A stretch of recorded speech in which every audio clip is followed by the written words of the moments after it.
श्री कृष्णाय नमः।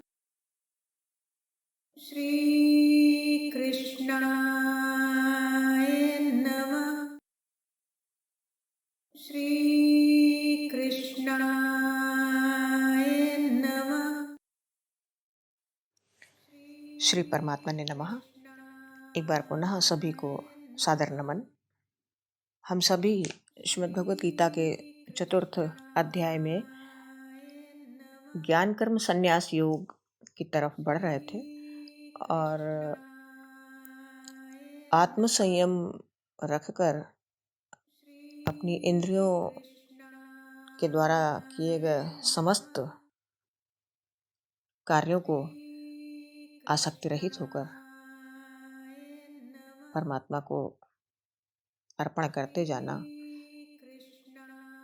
इस बात पर बल दे रहे थे और निष्पक्ष और सतर्क होकर, सचेत होकर कर्मों के बंधन में न बंधे, इसके लिए हर कर्म को परमात्मा को समर्पित करते जाना, इस बात पर हम चर्चा कर रहे थे। और इसी संदर्भ में आगे भगवान ने कहा, द्रव्य यज्ञास तपो यज्ञा योग यज्ञास तथा परे स्वाध्याय यज्ञान यज्ञाश्च यतयः संसित व्रताः। इस संसार में तरह तरह के प्राणी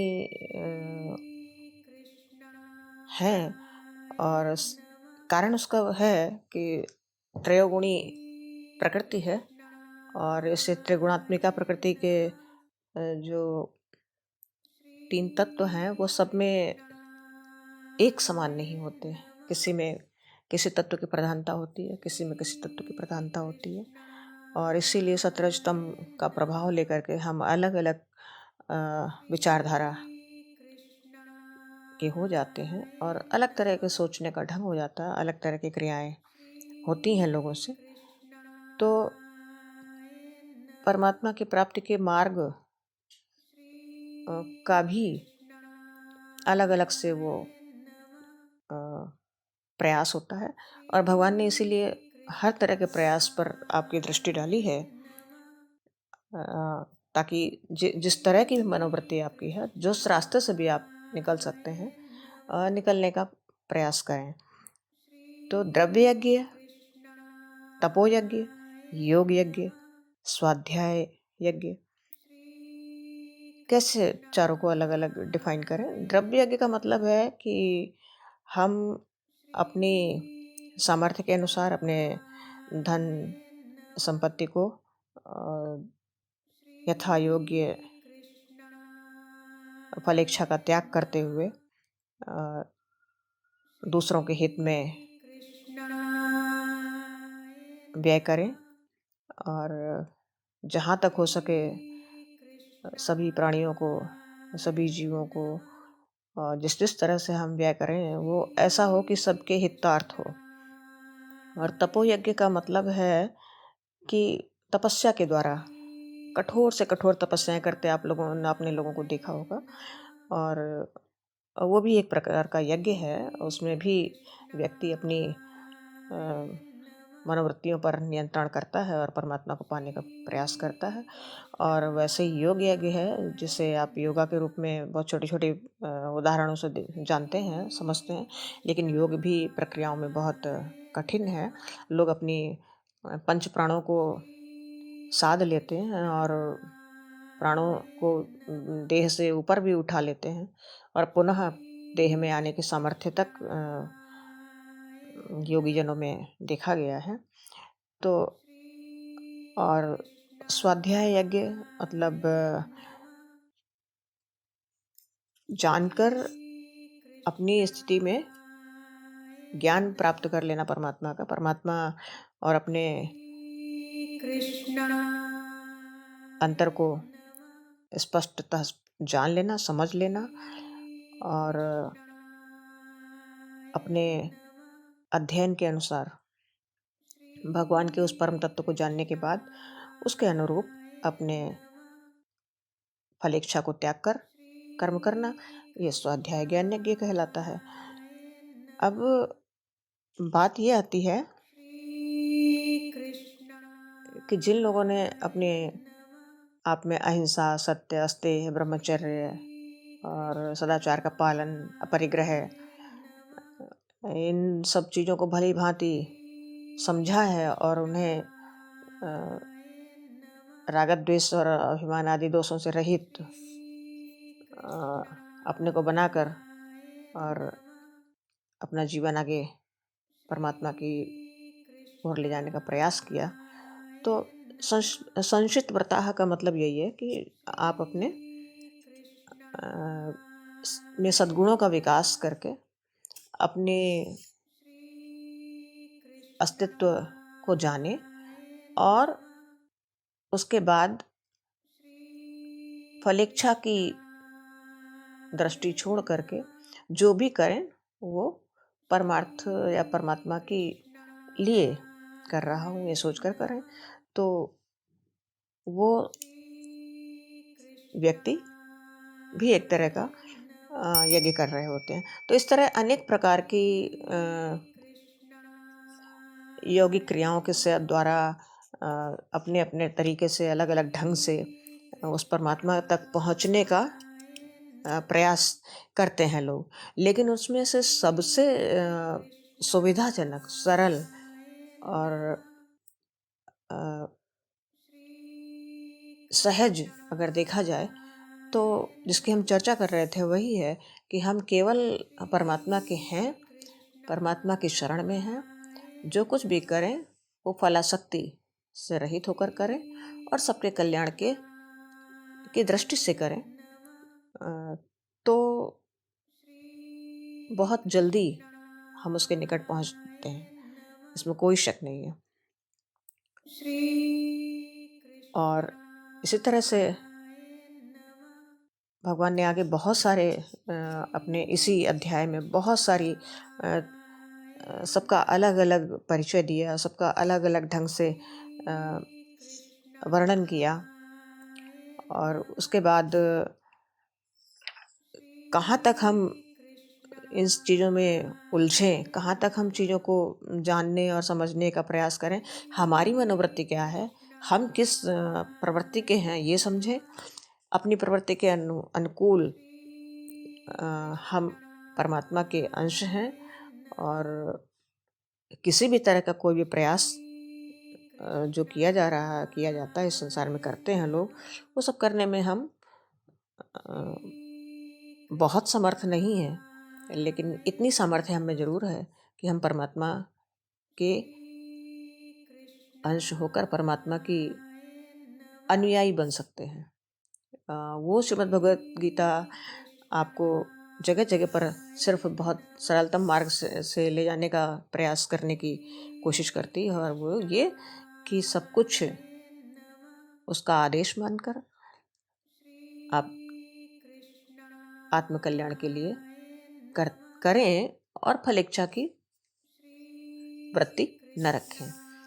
साथ ही यह भी ध्यान रखें कि जो भी किया जा रहा है क्या वो अकर्म, कर्म, विकर्म इनका ध्यान रखकर किया जा रहा है।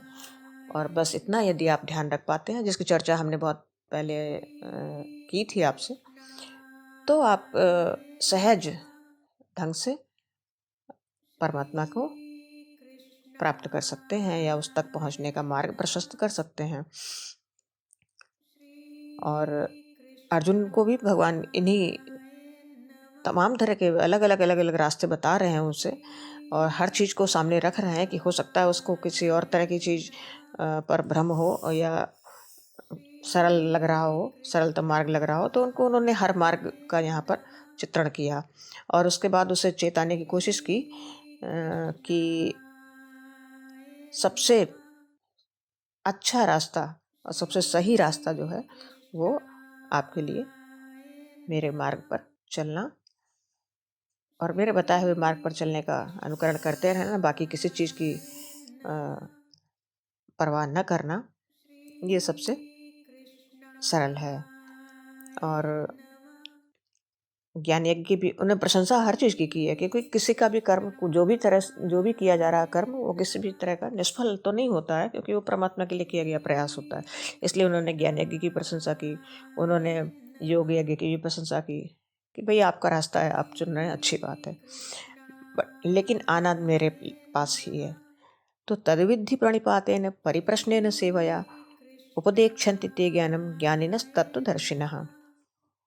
भगवान ने कहा कि जो परमात्मा के तद्विधि प्रणिपातेन, जो परमात्मा के यथार्थ स्वरूप का ज्ञान रख लेता है, मान लेता है, जानता है कि परमात्मा है और उसी के द्वारा यह सब संचालित है,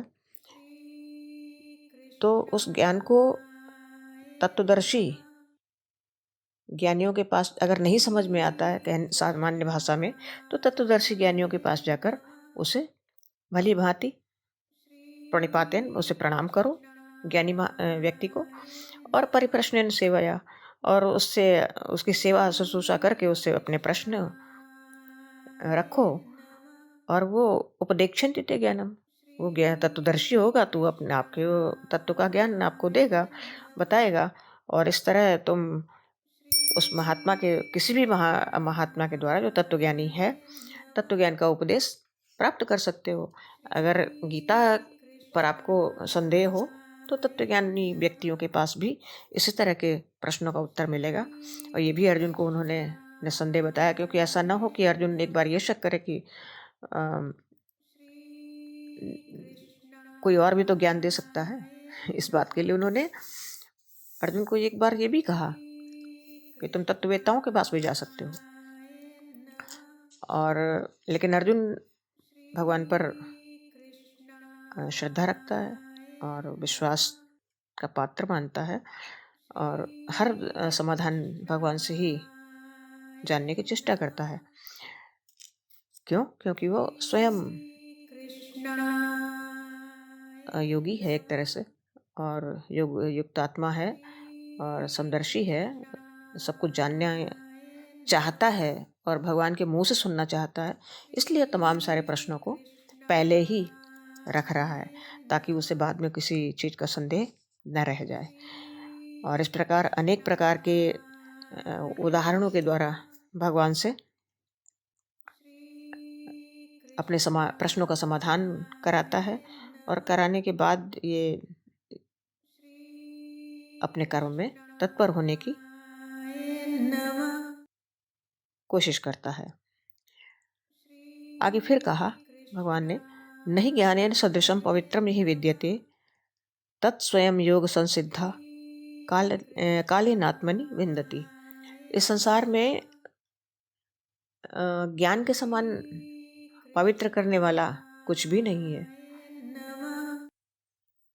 उस ज्ञान को कितने ही समय से, बहुत पहले से, कालेनात्मनि, लंबे समय से, कर्मयोग के द्वारा जिनका अंतःकरण शुद्ध हुआ है, ऐसे मनुष्य अपने आप में ही आत्मा में प्राप्त कर लेते हैं। यानी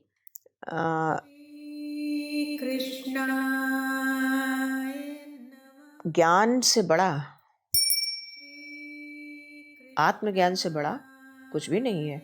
और जो वास्तव में अंतःकरण इनका शुद्ध होता है, भगवान एक जगह तुलसीदास ने इस बात को बड़ा स्पष्ट लिखा था। भगवान ने कहा उसमें, मोहि कपट छल छिद्र न भावा।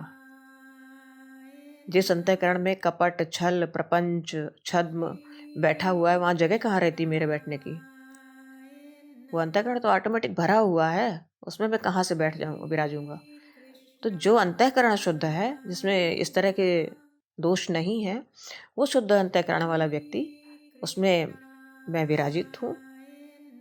यानी वहाँ मेरा स्थान हो सकता है, वो व्यक्ति मेरी तरफ बढ़ सकता है, और निसंदेह आत्मा में ही अपने ज्ञान को, अपने कर्मयोग द्वारा अपने ज्ञान को आत्मा में स्वयं प्राप्त कर लेता है। क्यों? और ज्ञान से पवित्र कुछ है नहीं। आत्मा और परमात्मा का जो संबंध है वो बहुत सन्निकट है, लेकिन अंतर केवल इतना है कि जहाँ पर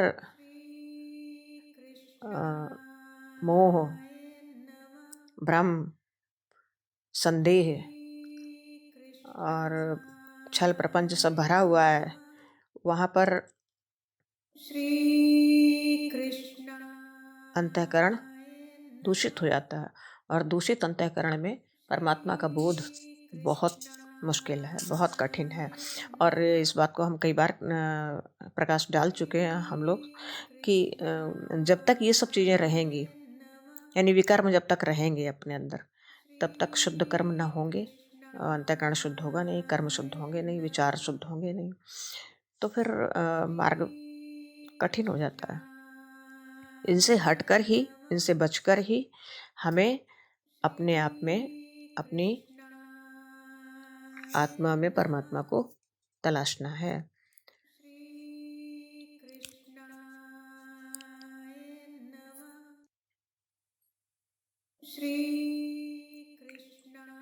आगे फिर कहा उन्होंने, श्रद्धावान लभते ज्ञानम तत्परः संयतेन्द्रियः ज्ञानम लब्ध्वा पराम शांतिम अचिरेणादि गच्छति। श्रद्धावान लभते ज्ञानम, सबसे पहला शब्द है उन्होंने।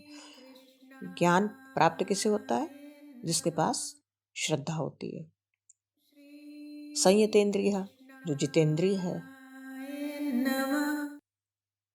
और जिसके पास श्रद्धा है, साधन परायण है, जो ऐसे मनुष्य को ज्ञान प्राप्त होता है। और ज्ञानम लब्ध्वा, ज्ञान को प्राप्त होकर अचिरेण शांतिम अधिगच्छन्ति, जैसे ही ज्ञान प्राप्त होता है वैसे ही शांति आपके पास आ जाती है। तत्काल ही, बिना विलंब के, बिना किसी व्यवधान के, जैसे ही ज्ञान होता है परमात्मा का, वैसे ही भगवत प्राप्ति, व्यक्ति परम शांति को प्राप्त होता है। अब दो चीजें बड़ी स्पष्ट हैं। ज्ञान मिलता किसको है? जो श्रद्धावान होता है और जिसकी इंद्रियां अपने नियंत्रण में होती हैं। जो आत्मनियंत्रण में रहता है, श्रद्धा रखता है और ज्ञान के लिए तत्पर रहता है, वो व्यक्ति ज्ञानम लब्ध्वा, जैसे ही ज्ञान उसे मिलता है वैसे ही परम शांति को बड़ी शीघ्र, अति शीघ्र, बिना विलंब के भगवत प्राप्ति रूप परम शांति को प्राप्त होता है। अब एक प्रश्न उठता है कि ज्ञान मिलते ही परम शांति मिलती है। अब ज्ञान क्यों डिफाइन करो कि वो किस तरह का ज्ञान होगा जो लोगों को तुरंत शांति देता है। देखो, एक उदाहरण से समझो। रात्रि का घनघोर अंधेरा, रात्रि भर अंधेरा रहता है, अंधकार रहता है, लेकिन जैसे ही सूर्य निकलता है, सारी सृष्टि में से जैसे ही सूर्य उदय हुआ, वैसे ही अंधकार का कहीं कोई स्थान रह जाता है क्या? नहीं रह जाता। ठीक वैसे ही जब तक हम माया के आवरण में, इस संसार में, इस सांसारिक तत्वों में और इसमें लिप्त हैं, तब तक परमात्मा का ज्ञान हो जाए, उधर दृष्टि जाए, आत्मज्ञान हो जाए, ये मुश्किल है। जैसे ही आपको इस संसार की, इस माया की अज्ञानता का बोध होता है और आप परम तत्व की ओर बढ़ते हैं, तो जैसे ही परम तत्व का ज्ञान आपको हुआ, आपके अंदर का अंधकार जो है वो समाप्त हो गया और आप शांति को प्राप्त हो गए। सुख और शांति परमात्मा की शरण में ही है। बाकी संसार तो माया का जाल है, इसमें तो संभव नहीं है ये सब चीज़ें। तो ये बहुत स्पष्ट उन्होंने कह दिया कि किस व्यक्ति को मैं प्राप्त होता हूँ, किस हृदय में मेरा ज्ञान धारण किया जा सकता है, और तो ज्ञान वो भी बताया हृदय किस तरह का होना चाहिए। और जब हृदय में रिक्तता हुई और आप संयत हुए, अपने आप को, इंद्रियां आपके संयम में हुई, वैसे ही आप अंतः दृष्टि प्राप्त करना शुरू करते हैं और जैसे ही अंतर्दृष्टि खुली वैसे ही माया का बंधन कटा और आप परम शांति को प्राप्त हुए। तो इसके लिए मनुष्य को सबसे पहले लिखा है श्रद्धा, यानी परमात्मा में श्रद्धा होनी चाहिए। वो है इस बात का और वो मिलता है इस बात का पूर्ण विश्वास होना चाहिए और उस विश्वास के सहारे आपको ज्ञान मिलेगा यानी परमात्मा का बोध होगा। परमात्मा का बोध होगा तो शांति मिलेगी और इस शांति की प्राप्ति के लिए हम सब लगातार प्रयासरत रहते हैं और ये अवश्यंभावी है, लेकिन थोड़ा मार्ग कठिन है और वो हमें, अगर हम विवेकवान व्यक्ति हैं तो हमें आत्मकल्याण के लिए ये मार्ग चुनना चाहिए। अब एक जगह उन्होंने बड़ा अच्छे से कहा, अज्ञश्च श्रद्धानश्च संशयात्मा विनश्यति नायम लोको अस्ति न परो न सुखम संशयात्मना। तुरंत बता दिया कि अब इसके विपरीत अज्ञश्च विवेकहीन और अश्रद्धानश्च जिसमें श्रद्धा नहीं है, संशयात्मा और जो संशय युक्त है वो मनुष्य मूर्ख है और वो परमार्थ में कभी भी सफल नहीं हो सकता, वो भ्रष्ट हो जाता है। नायम लोको अस्ति न परो सुखम, उस व्यक्ति को, उस संशयात्मा व्यक्ति को न इस लोक में कोई सुख है, मतलब इस संसार में कोई सुख है, पर लोक की बात ही नहीं उठती और सुख उसे नहीं मिल पाता, क्योंकि सुख तो परमात्मा की प्राप्ति में है और वो विवेकहीन है, वो श्रद्धा रहित है, वो संशयात्मा है। तो संशयात्मा विनश्यति, साफ साफ कहा उन्होंने कि जो संशय रखता है वो मनुष्य विनष्ट हो जाता है। इसलिए निस्संदेह ये परमात्मा की वाणी है, ये श्रीमद् भगवद गीता हमारी और आपकी कथा नहीं है। परमात्मा ने स्वयं अपनी वाणी से इसे अर्जुन को ही नहीं, अर्जुन हम सभी हैं और अर्जुन के माध्यम से हम सभी को बताने की, हम सबको समझाने की चेष्टा की है और इससे कोई बड़ा प्रमाण आपके पास नहीं दिया जा सकता, प्रस्तुत किया जा सकता। तो इसलिए अगर हम उसकी वाणी या उसकी कही हुई बात पर भरोसा करते हैं, करना ही चाहिए, तो हम आगे बढ़ते हैं और अगर जरा भी संदेह है तो हमारा विनाश सुनिश्चित है, यानी हम जन्म मरण के बंधन से मुक्त नहीं हो सकते। और हमें संशय छोड़कर, अज्ञानता छोड़कर, श्रद्धा भाव से उनके वचनों पर ध्यान देते हुए आत्मकल्याण के लिए, अपनी मुक्ति के लिए, अपने कल्याण के लिए, अपने सुख और शांति के लिए प्रयासरत रहना चाहिए। इन्हीं शब्दों के साथ जय श्री कृष्ण। श्री कृष्ण।